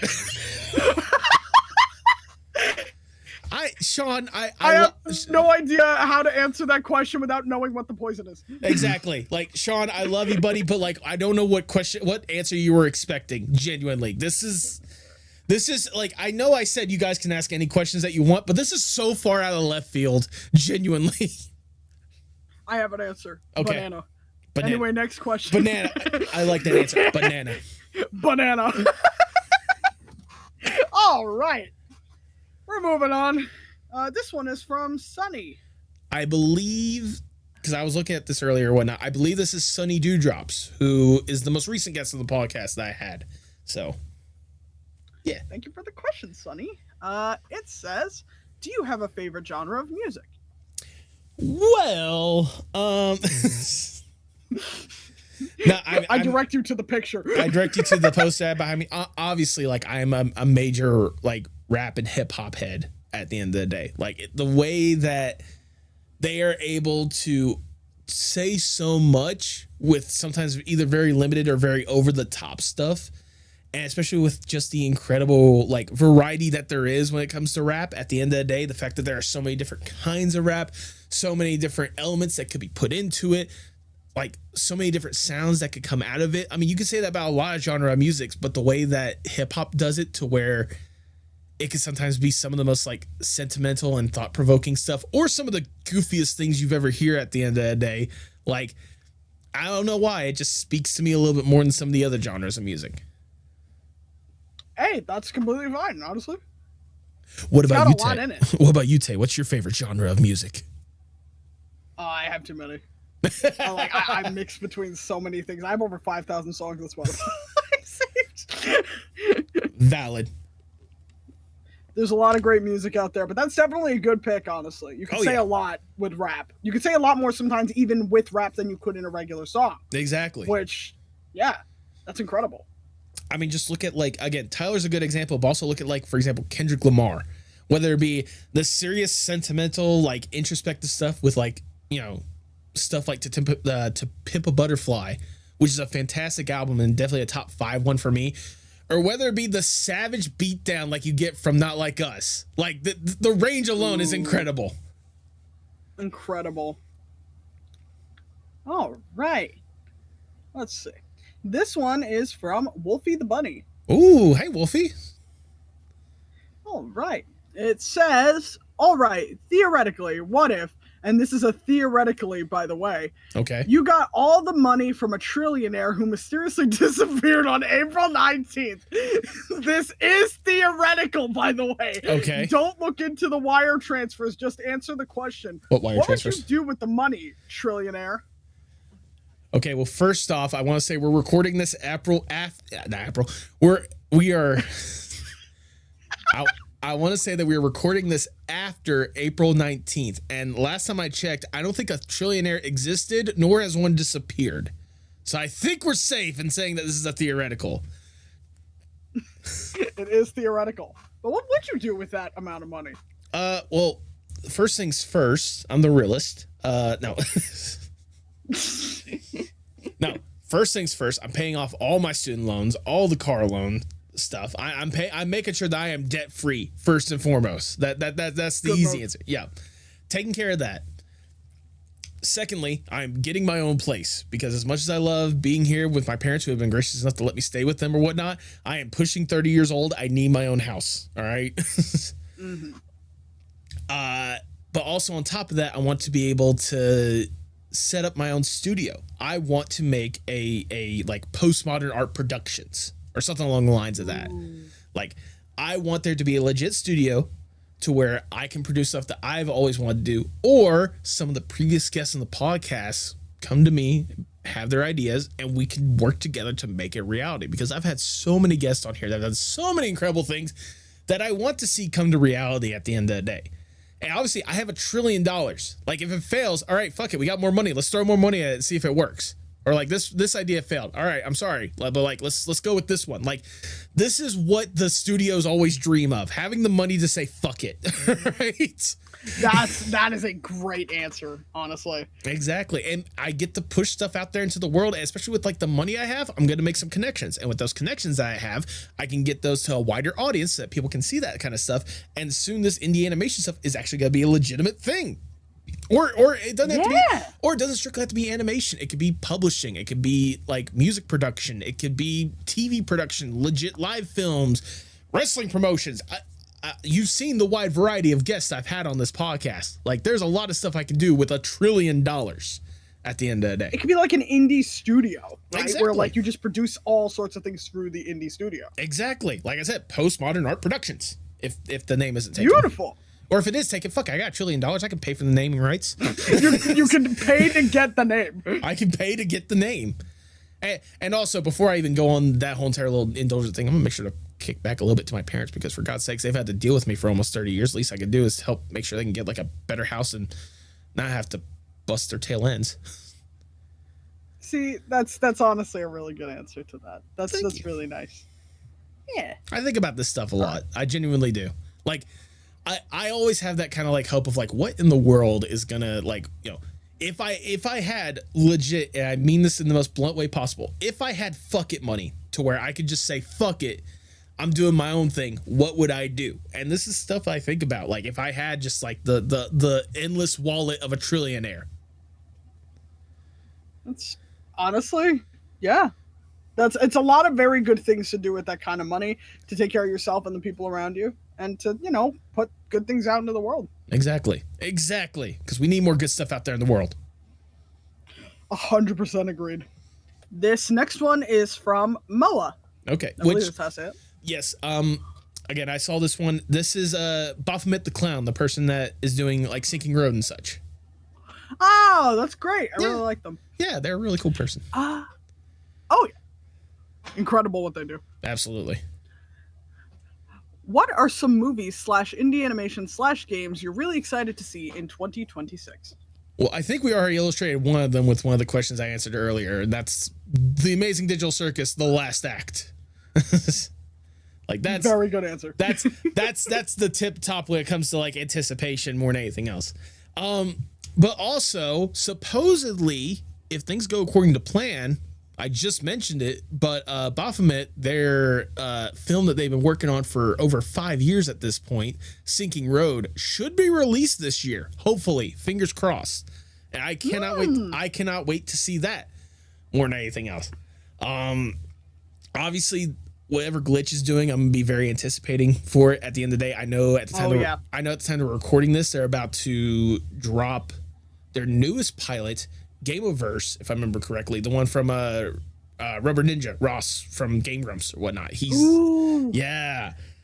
There's that. Plus, I mean, you know, I don't know if they're gonna be dropping this year, but what is it? The Gaslight District and Knights of Guinevere, they've been renewed. Yes! Like they've been greenlit, so hopefully we'll begin them hopefully by the end of this year, something. But if not, like obviously that's you know 2027 top priority more than anything else. When it comes to like that, I'm not as much of a movie head as I used to be. I will say there are 2 movies that are currently top when it comes to like things I'm actually intrigued to see. Because for me, it's not. For me, it's less about like, hey, you know, there's this thing that's been in development for like ages ago. It's one of those like, if I see the teaser and I'm intrigued by the teaser, I'm probably gonna want to see the film. And there's 2 right now that I'm very intrigued by. One of them is The Backrooms. They're making that Backrooms film. And I had no interest in that film whatsoever beforehand. Just point blank. I was never big on the Backrooms, extravaganza like a lot of other people were. But then that first trailer dropped like a few weeks back or whatnot, and I am in there like swimwear. Are you kidding me? That is incredible to see. Like the way that kind of like blends like the surreal elements more than anything else. Like, and the fact that they got the guy that was basically one of the leading people in making the Backrooms a thing on the internet, Kane Parsons. Like the fact that they got him to direct the movie, like that's incredible to even know in the first place. The fact that it's a very like homegrown movement at the end of the day.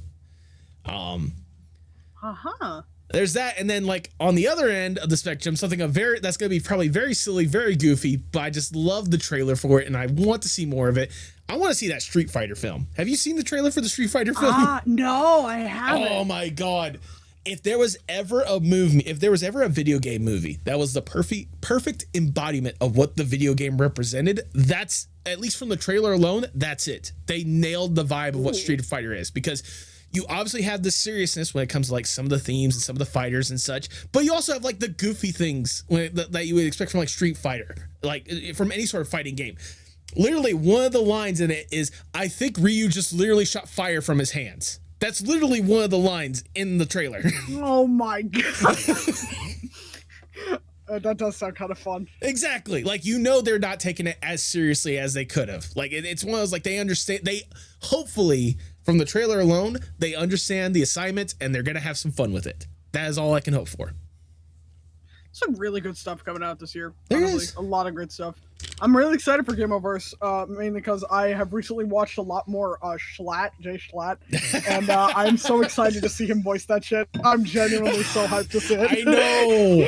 Like, of all the people to be hyped for, because there's a lot of good voice actors that are being a part of that as well. I mean, like you got Michael Cusack. I mean, from Smiling Friends or whatnot. He's part of that cast as well. You got you got Erica Lindbeck doing the lead voicing. I think Aaron Hansen is like Ego Raptor is going to be part of the voice cast as well or whatnot.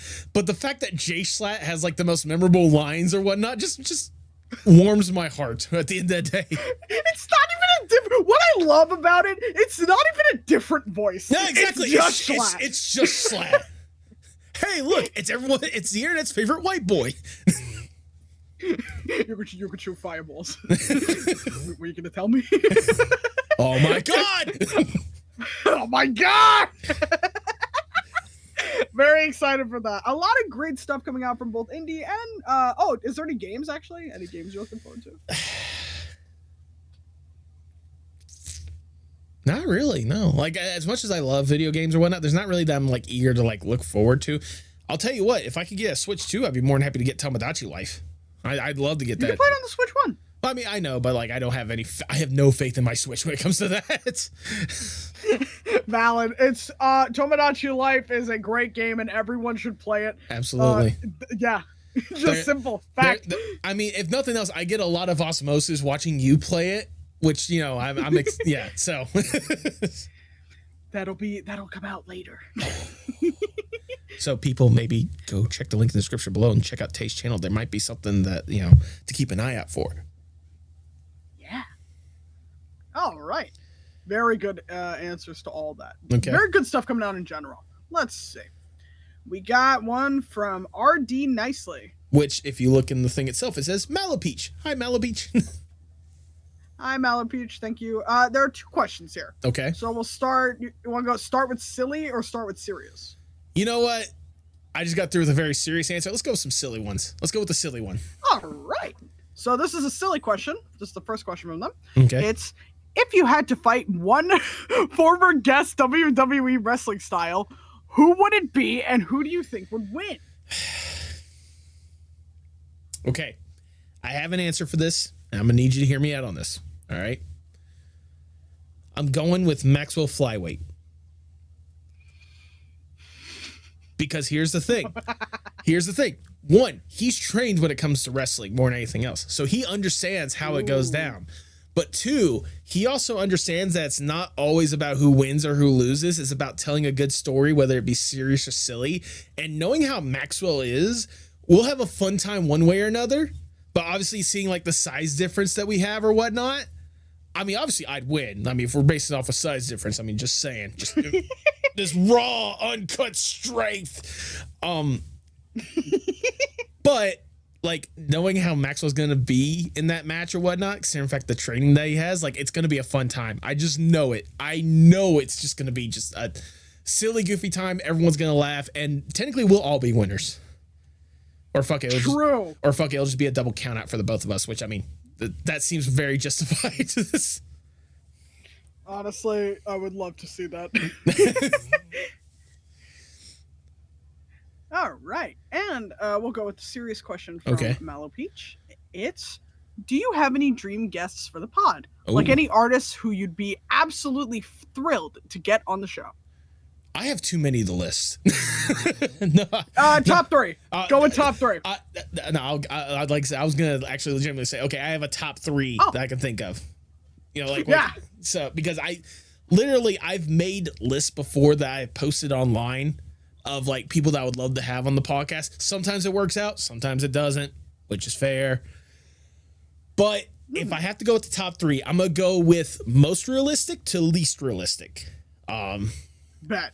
So the most realistic dream guess is Gooseworks. Like just point blank. I mean, obviously like indie creator, seeing the incredible stuff that she's done with the Amazing Digital Circus.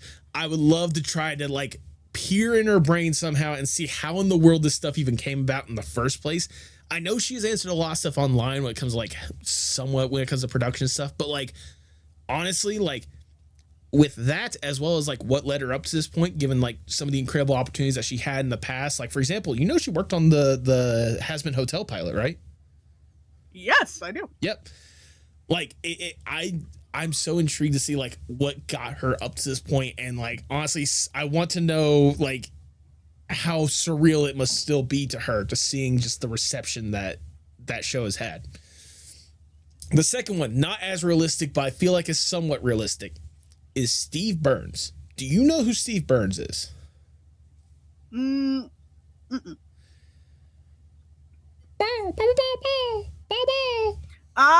Never mind. The host of Steve from Blue's Clues. Like that is what that is. Yes. Yep. I'm glad that I did Blue's voice and you recognized it immediately. Thank God. My childhood. I know, right? It's my childhood too. I grew up. I've told this. I don't know if I told this on the podcast, but I've told this before or whatnot. My dad could easily tell you there was at one point to where I had everything Blue's Clues. I had the Steve shirts. I had the thinking chair. I had blue plushies or whatnot. I had the handy dandy notebook. I had literally hundreds of dollars. Like my parents bought literally hundreds of dollars into Blue's Clues stuff. That's how big into Blue's Clues I was growing up. And especially seeing that like how he is like what he's done since then, the incredible like almost like humble nature that he seems to have about this kind of stuff even today or whatnot. Like that's the kind of stuff that I would love to just chat with him about and like just get kind of his mentality of like, especially like then versus now, like getting into the business to who you are right now, being one of the most recognized people in the world, point blank, more than anything else. And then I love that one. I know, right? And then the top one, the most unrealistic one, again, allow me to refer to over my shoulder of the poster that I currently have on my walls. Tyler the Creator, like just point blank, mainly because like I've been such a huge fan of his for years. His music speaks to me on a different level than just about anyone else that I've been able to listen to. But also like hearing not just like his mind when it comes to music, but also the other avenues of art that he's gotten himself invested into. Like he's getting into acting, like producing shows. He's got a fashion line, like getting kind of the mentality of like having all these hands and all these different things, and like kind of peering into his mind and like how this stuff like feels to him, how surreal it must weirdly be to be from a random kid from California to here he is right now being one of the most recognizable names in the world. Like that is the ultimate dream guess at the end of the day. All three, I hope you can do someday because they sound really cool. And honestly, a lot of them a very nice little tie-in to everything you've done so far on the podcast. Right? Yeah, I honestly, all three of them would be really cool to see. I appreciate that, genuinely. Of course. All right. We got 3 more questions here. All right, let's do this. All right. I'm going to save Gear Punks for last. As said previously. Actually, save it to second to last. I want you to save the first one last, because I've seen that one and I think I know how to respond to that one perfectly. The one from Aiden? Yes, the one from Aiden. Okay, I will save that one. Okay. So, we are going to do the next question. This one is from Born on Saturday. Okay, hi, Born. If you weren't doing the podcast, what else would be your passion project / dream job? I mean, I think I kind of illustrated this earlier with one of the previous questions or whatnot, but again, I went to college for filmmaking. Like, if I was not doing the podcast, I would be in the entertainment field in one form or fashion, whether it be with TV or film, preferably film, because I've produced my own like short films and such. I've had incredible experiences when it comes to making the short films themselves. In fact, to break the immersion of the camera or whatnot, on my wall right here are 2 posters of shorts that I've done, because those shorts got submitted to a film festival that my college hosted called the South Georgia Film Festival. And as kind of like a thing that they did or whatnot is they made like posters for all the films that were being made or whatnot. If they had like a poster go with it. So I have those because they were shown at that film festival. And yeah, like, wow. And like, I always had a good fun time when it comes to making films, no matter what kind of genre or whatnot. Like, for example, the 2 that are on my wall, one of them is a very serious one about someone taking their own life, to put it mildly. Oh. Yeah. And the other one is about a person that gets the random ability to shapeshift into a cactus, among other things. Like, two completely different vibes. That's amazing. So yeah, like, if I wasn't doing podcasting or whatnot, I'd still be invested in entertainment stuff in one form or fashion. And again, it's probably going to be in the film industry at the end of the day. I absolutely love that. Thank you. I think you'd make some interesting stuff. I would love to hope so, more than anything. I mean, I do have with that description alone. Well, yeah, I was gonna say I do have the YouTube channel where I did post all my short films. So if people are curious, I will have that linked in the description below if you're curious on what kind of short films I made. Keep in mind, I made these in college. They're a little shoddy. Hey, you know what? I feel that the shoddy kind of look nowadays is kind of like, there's something very special about it, just because like it takes effort to create something like that where you don't use AI, because a lot of people now use AI. Yeah, but people who are genuinely having to make this from the jump, there is a look, and sometimes it's a little meh, but I personally think it gives it this nice flavor that not a lot of stuff now has. No, absolutely. So that's my personal take. I mean, I was gonna say, I'm mainly saying it because I felt like the writing, like, I shouldn't say shoddy, I should say clunky. It's a little clunky the way I put it out there or whatnot. The quality is still good in my opinion. I still love the quality of it at the end of the day, but like, I feel like I could have done better, but that's also coming from someone that had to stare at the stuff for like hours editing it together, you know? True. That's very normal when you create anything. I made stuff like 5 years ago, 10 years ago, and I'm like, oh. You know what we call that? Growth. What? Exactly. But it's also good to look at the stuff you did before and also see there is some good alongside the bad. That's why I still have just about every single episode of the podcast uploaded, because if you check out some of the early episodes of the podcast, you can tell that I was definitely very green on this stuff. I did a little bit of research before this episode. It's weird to see young Nathan, isn't it? Small. It's weird to see baby face Nathan more than anything else. Baby face Nathan. It's crazy, but it's honestly really cool to see the growth. Yeah, absolutely. All right, and we're back with Gearpunk. All right, Gearpunk. Let's see what Gearpunk's got. All right, Gearpunk, you've given us your final question, so we will look at it now. was there one singular moment in your life that made you want to do podcasts, or was it a bunch of factors that all came together? You kind of answered this before, actually. I kind of answered this before. So like, I'll reiterate it. Obviously COVID was a thing. So I was still working and there wasn't anything really going on aside from that. I had just gotten out of college because I kept failing it over and over again. And I felt burnt out and just like depressed as all get out. I was looking online to see artists were not getting the respect that they deserve. And again, this was in 2020. So take that with a grain of salt, because look at how they are now. It's like, it's so much better these days. Yeah, much better. Yeah, much better.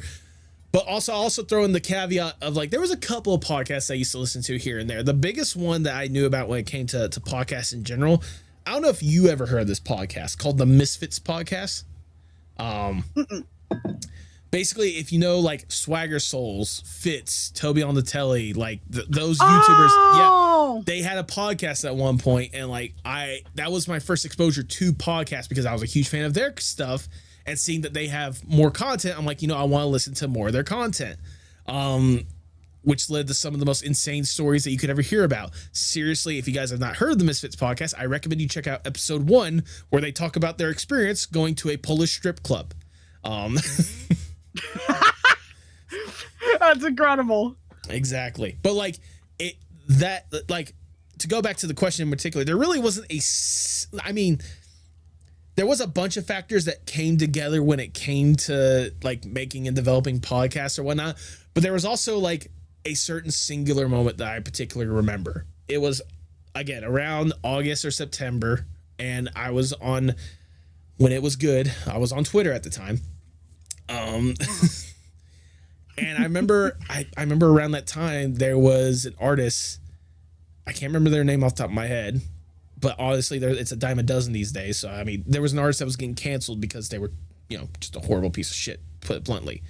And like, it made me feel sad that like, there is an artist like this that granted had good quality content, but also like ends up being a piece of shit. But there's also all these other ones that, put out incredible stuff, but like not anyone's really paying attention to what they're doing more than anything else. So I'm like, so I was like, fuck it. I want to give people that are doing incredible stuff, I want to give them the opportunity to talk about themselves. I want to give them the opportunity to showcase the incredible art that they have, because I genuinely think they're incredible people and deserve more opportunities. So those were all the factors that kind of led to me not only me getting into podcasts, but specifically me wanting to develop the Postmodern Art Podcast, the podcast dedicated to giving artists who are rocking the world over the platform they deserve.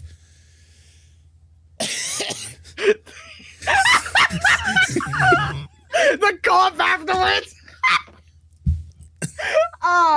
Here's the thing. It's actually a really good story. It's genuinely a good story, but the cough made me laugh. No. That was kind of the point.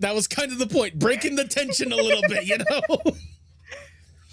Well, there you go. That's how Nathan got into this. Yeah. We got one more question here. All right. This is the final question on our little board. It is from Aiden. Yep, Aiden Arts, one of the producers of the podcast, and my brother from an Aussie mother. I love that. Yep. Here we go. Would you rather have unlimited bacon but no games, or unlimited games but no games?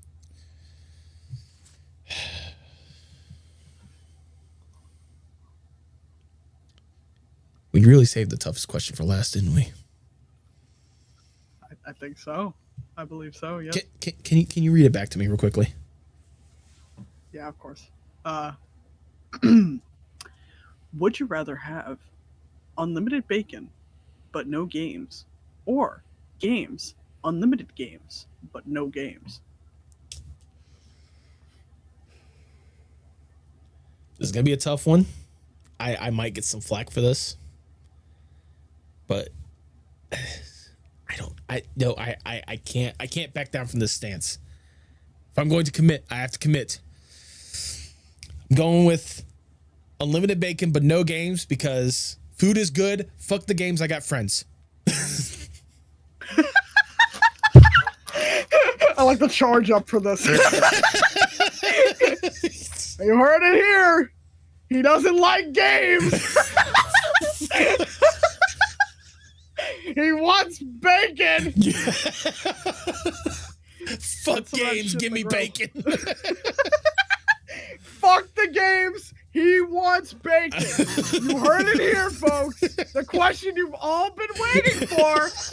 Yeah, he's done a podcast for 5 years. 5 years. And the question that we're ending this on, do you want bacon? Or games? Lord. I knew I picked the perfect co-host for today's episode. Thank you. It's been a time. It has been a time. I will say, at least before this episode ends, okay, I do want to say to you, I want to thank you for this opportunity. And honestly, I'm really happy that you finally did this idea, because I had genuinely wanted to see this happen, mainly because, you do this for everybody else. Right. You really do. And, to learn more about you in general, for the audience and for myself in general, it's really interesting. You do so much for all the artists and the creators and everybody on the show, and to say the least, it's just nice to see you get this opportunity. You deserve this. I appreciate that, genuinely. And thank you for being basically the crash test dummy for co-hosting for the evening more than anything else. I mean, look, I've said it a million times before, I'll say it a million times again, you are easily one of the best friends I've been able to make since starting this podcast. Genuinely, you have been a really wonderful and supportive person, and seeing how much you've even grown when it comes to being an artist at the end of the day, like, it makes me excited for whatever's going to be happening next with you. So that's why I wanted to make sure that, especially when this opportunity arose, literally, like I had mentioned before, I mentioned to get a little behind the scenes for the people at home. I initially wanted Tipsy to do this because we did this kind of thing before, but that was back in episode 50. All right. So it's been over 200. Wow. Yeah, it's been over 200 episodes since we did this. But Tipsy was going to be a little busy. So you were literally the first person that came to mind, because genuinely I figured that, like, the vibe more than anything else was going to be a good, fun vibe. And especially with how well we've gotten to know each other as friends or whatnot, like, I knew it was going to be a good, fun, comfortable time at the end of the day. And I think I did the right choice at the end of the day. So thank you for taking the time to do this. And thank you for just being a good friend after all these years. You're going to make me cry at the end of the podcast. It's my job. I was trying to make you cry, not me. I have to keep a straight face here, which is something very hard for a gay person. Right. So, well, anyway, how do you want to end this, buddy? How do we want to end this? Well, let's start with, first off, how about we get the socials down more than anything else? You start with yours, I'll end with mine, and then we can do the traditional sign out. So, Tae, if people have enjoyed you being the host for this evening and want to see more about you and what you got going on, go ahead and plug your stuff for the people at home. Okay. Thank you all for enjoying me being the host. It's scary that this fully went through. But if you want to see more of me, the gay bae from across the way, at Tae Draws on YouTube, and I also have a card featuring all my other socials. I got a merch store as well. I got a fourth wall. I sell merch. He's presenting it right there. Look at that. Look at that. Very nice. Very comfortable. Oh, you got more? I got the sign. Oh yeah, the signed hat with the cast. Yes. Right. You guys can't get the sign. You guys can't get the signings. My autograph's on here. Yeah. You can get all sorts of merch from the fourth wall. I've got a lot going on, but the main places I'm active is YouTube, Blue Sky, and the fourth wall. There's a few other places, but that's the main three, really. Support me, support my stuff, and I got a lot coming up, so yeah. Absolutely. And if people, and obviously I'll be sure to have all those links and then some in the description below, because, want to make sure that people follow you more than anything else. And if you enjoyed your guest for the evening and want to see more about him and what he's got going on, like we said at the top, you can follow the podcast on Blue Sky, Instagram, TikTok, most social media platforms at Postmodern Art Pod. Check us on most podcast platforms, Postmodern Art Podcast, or you can check us out on YouTube as well, the Postmodern Art Podcast as well. I also have a merch shop. I'm not currently wearing the merch right now, but I have some somewhere in this room. Fourthwall.com, or I'll have the link in the description because it's complicated with mine. It's like post-modern-art-podcast. Look up Postmodern Art Podcast, right? Yeah, because anytime I've looked it up, it pops up. Oh, right? well, there you go. Perfect. Get the merch. Yeah, please get the merch. It's incredible. In fact, by the time this episode drops, there may or may not, because I need to get around. I need to actually get around and do it. There may or may not be a sticker pack that may or may not have dropped. Again, if I stop being lazy and actually do it, which I'm probably gonna do it tomorrow. Okay. New merch. Yeah, and new don't merch. Forget to tell them about your new channel. Oh yeah, the channel that I've done only one thing with so far, and have really tell them about the channel. There's also a second channel that I have called Nathan Ragland Does Random Things. It's a channel that basically allows me to be more of a YouTuber at the end of the day. Whenever I get around to actually doing stuff, there's no consistent like upload schedule or anything. There's only one video on there so far. It's a fun video that also features Tae, where we, as well as a bunch of other friends, basically give people that don't watch wrestlers and tell them, hey, what do you think their name is? And it's so fun. So many incredible names that are just so silly and goofy more than anything else. So I'll have that linked in the description below if you want to check out that video and maybe subscribe to that channel and let me know, hey, we want more of this, because it might give me a little kick to actually do something. You want more casual. If you want more of like a casual, like fun type, a little less podcasty, a little more like joke video type there stuff. You or go. Like funny stuff. And if you want that, because I think personally we should support that from you too, because I like to see both sides of it. I like to see the podcast and like the more fun stuff. Yeah, I mean, I want to do stuff like that. I want to, do some like react stuff maybe potentially at some point. I want to do, whenever I do go out, I want to try to do some blogs and posting that on there or whatnot, because I think it'd be fun to really get the name out there. Like, for example, at the time that we're recording this, we're less than a month away from MomoCon, and I want to try to get some vlogging down when it comes to that more than anything else. So if you guys want to see what goes down at MomoCon, as well as just fun in general, go follow that channel. There you go. Support your boy. There you go. I'll say this for you, Tae, as well. Do you have any final words before we sign off? Okay. I have now hosted the Postmodern Art podcast. You let me do this. Okay. You let this happen. And it's been an honor to help with it. And my final words, be good to the creators out there and the artists out there, because they do a lot of hard work. And even something like the podcasting takes a lot of work and time. So support your boy. Buy the merch from your boy. And yeah, be nice. Don't be a dick in the comments. And yeah. Unless it's the Swifties, for what I said earlier. In that case, please be a dick. No, Swifties, listen. Like, I want you to comment. I want every single one of you. Yeah, we want every single comment, because that lets YouTube know that this video is getting traction. Like, just do your job, and we'll take the rest from here. Yes, absolutely. If this video gets 5,000 comments, I will buy a Taylor Swift shirt. How about that? What? Dude. Yes.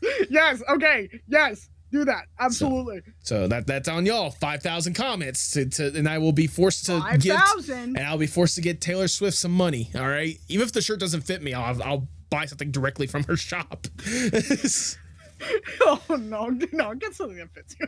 No, I'm gonna try, but you gotta realize I'm a big boy. It's really hard for big celebrities like that. You're a big boy. Yes, I'm a big boy. But no, thank you for taking the opportunity to host. You were a fantastic host, and I should probably bring you back for some more stuff, because you're just fun to be around at the end of the day. I'm honored. Absolutely. With that, the last words I have for you guys today is thank you guys so much for taking the time to do this. This was an absolute blast. Thank you to all the guests that took time to ask questions, because it was a real pleasure to reconnect with y'all and hopefully give y'all some fun answers that you guys enjoyed. And if nothing else, like I always say, if you can, please pay your artists. Yay!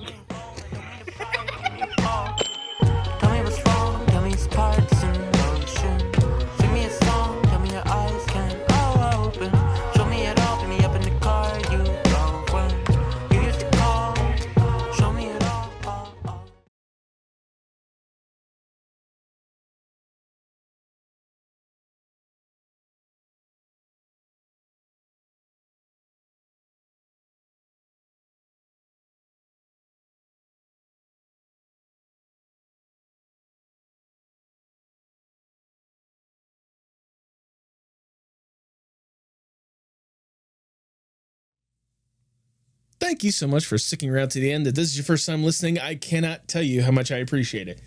Sincerely, I mean, this is an episode about me. Normally, you guys are here for all the other artists I bring on the podcast. I don't blame you if this is an episode that you didn't think was going to be as fun. But I genuinely had a fun time, and I cannot thank Tae for being the fantastic guest host for the evening. Sincerely, Tae, if you're listening up to this point, thank you for dealing with my silly idea in the first place. Getting the chance to see what the other previous guests have had, to see what my friends wanted to know about me more than anything else. It was a fun little change of pace more than anything else. Don't get me wrong. I love what I'm doing with the podcast, and I cannot get enough of it, but it's nice to do something different here and there. It's nice to have a little fun and do something out of the ordinary. I mean, that's part of the reason why I'm doing the Posty Awards, which is coming up within the next couple of weeks. Just keep your eyes peeled more than anything else. But, having different avenues of expressing myself or showing some of my other interests at the end of the day. It's always fun just to do something a little different here and there. But that doesn't mean that the love for art is going away anytime soon. Anything but, in fact.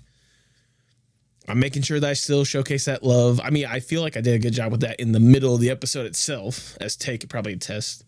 But yeah, no, I had a lot of fun with today's episode.